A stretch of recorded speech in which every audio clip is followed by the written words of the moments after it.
my great honor to introduce the President-elect of the United States of America, Joe Biden.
My fellow Americans and the people who brought me the dance, Delawareans. I see my buddy Senator Tom Carper down there, and I think Senator Coons is there, and I think the governor's around. Is that Ruth Ann? And our former Governor Ruth Ann Minner. Most importantly, my sisters-in-law and my sister Valerie. Anyway.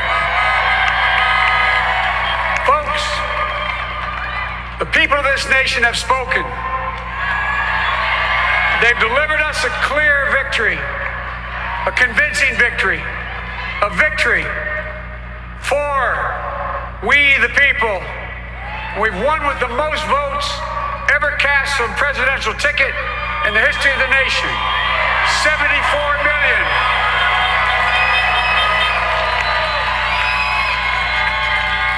What I must admit has surprised me. Tonight, we're seeing all over this nation, all cities and all parts of the country, indeed across the world, an outpouring of joy, of hope, renewed faith in tomorrow, bring a better day. And I'm humbled by the trust and confidence you've placed in me. I pledge to be a president who seeks not to divide, but unify. Who doesn't see red states and blue states, only sees the United States. And work with all my heart, with the confidence of the whole people, to win the confidence of all of you. And for that is what America, I believe, is about. It's about people. And that's what our administration will be all about. I sought this office to restore the soul of America, to rebuild the backbone of this nation, the middle class, and to make America respected around the world again. And to unite us here at home. It's the honor of my lifetime that so many millions of Americans have voted for that vision. And now, the work of making that vision is real. It's a task, the task of our time.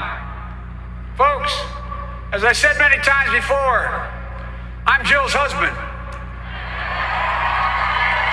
And I would not be here without her love and tireless support of Jill, and my son Hunter, and Ashley, my daughter, and all our grandchildren, and their spouses, and all our family. They're my heart. Jill's a mom, a military mom, an educator. And she has dedicated her life to education. But teaching isn't just what she does, it's who she is. For American educators, this is a great day for y'all. You're going to have one of your own in the White House. And Jill's going to make a great First Lady. I'm so proud of her.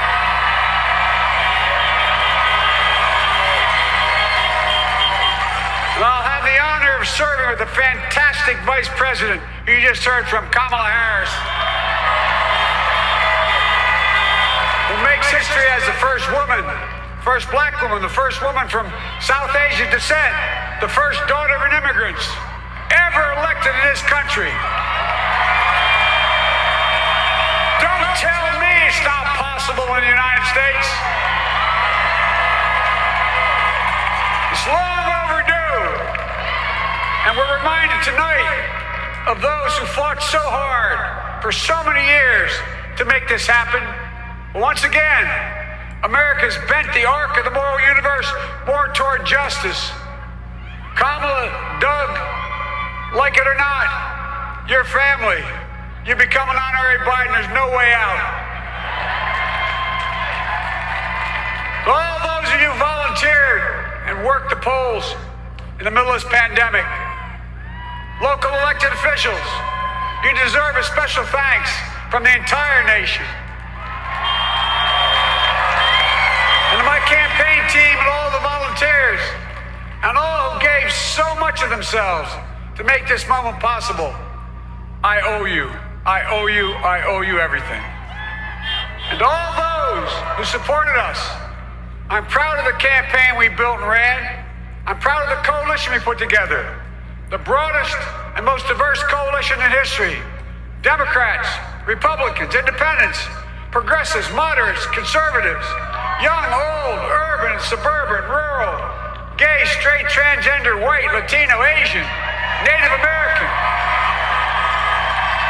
I mean it, especially those moments, and especially those moments where this campaign was at its lowest ebb. The African American community stood up again for me. You always have my back, and I'll have yours. I said at the outset, I wanted to represent this campaign to represent and look like America. We've done that. Now that's what I want the administration to look like and act like. For all those of you who voted for President Trump, I understand the disappointment tonight. I've lost a couple times myself, but now let's give each other a chance. It's time to put away the harsh rhetoric, lower the temperature, see each other again, listen to each other again. And to make progress, we have to stop treating our opponents as our enemies. They are not our enemies. They are Americans. They're Americans. The Bible tells us, to everything there is a season, a time to build, a time to reap, and a time to sow, and a time to heal. This is the time to heal in America.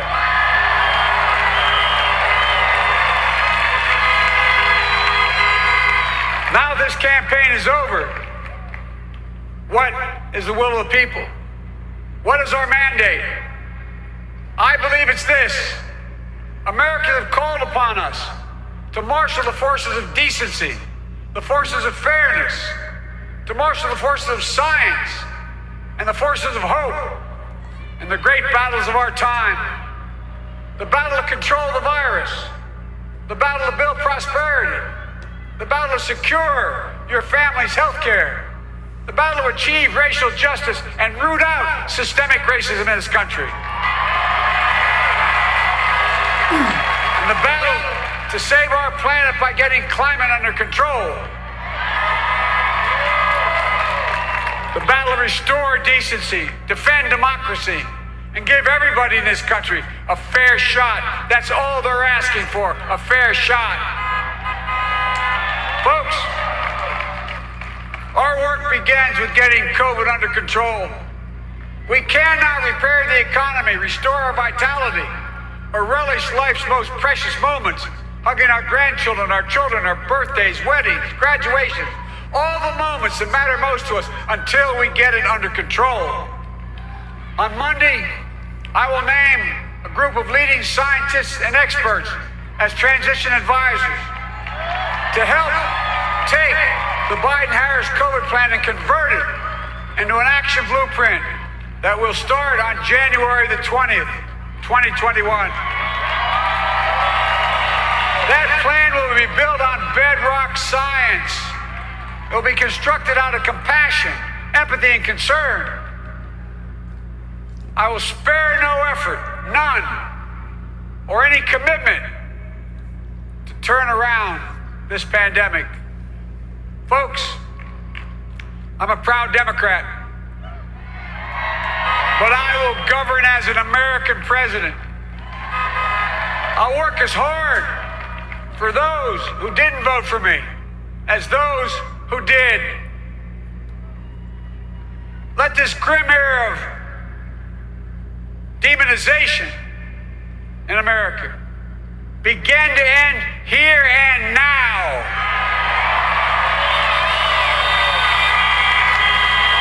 The refusal of Democrats and Republicans to cooperate with one another, it's not some mysterious force beyond our control. It's a decision, a choice we make.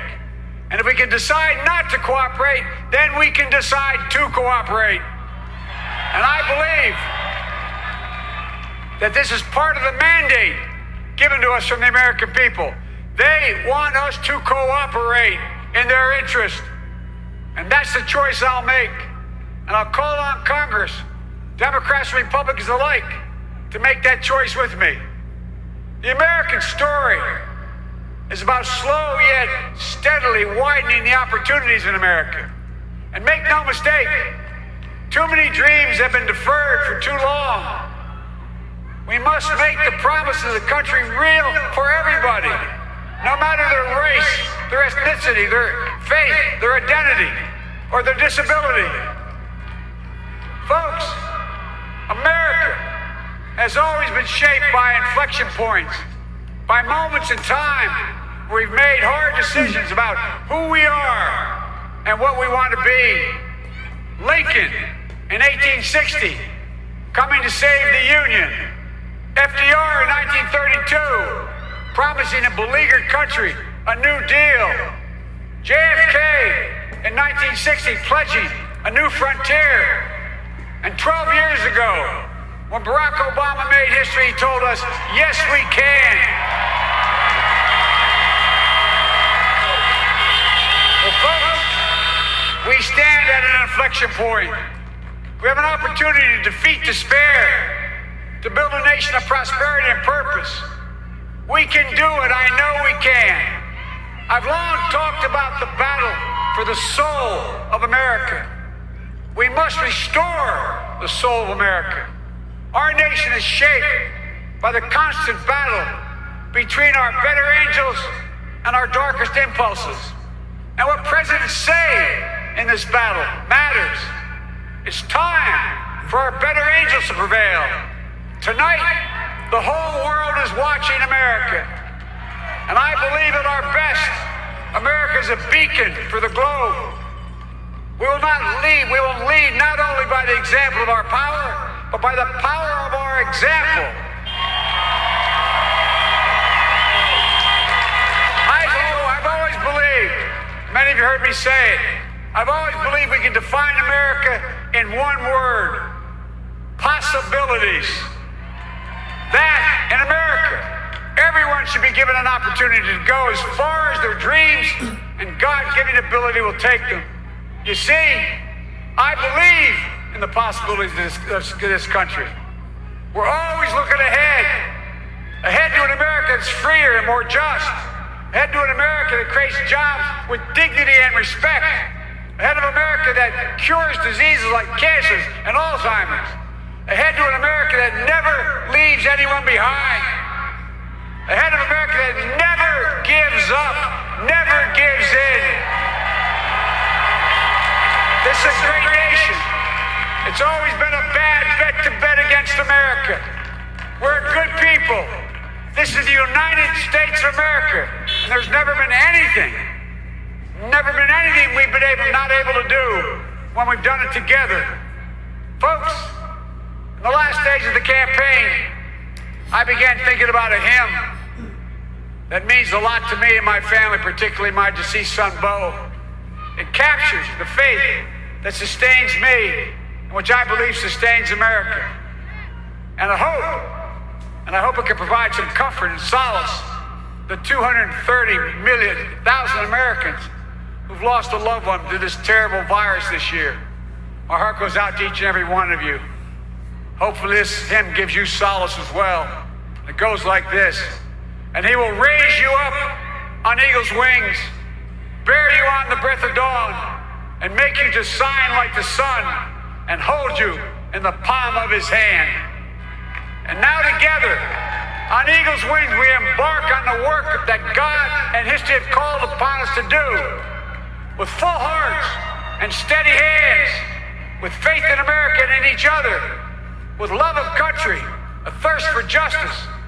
Let us be the nation that we know we can be, a nation united, a nation strengthened, a nation healed.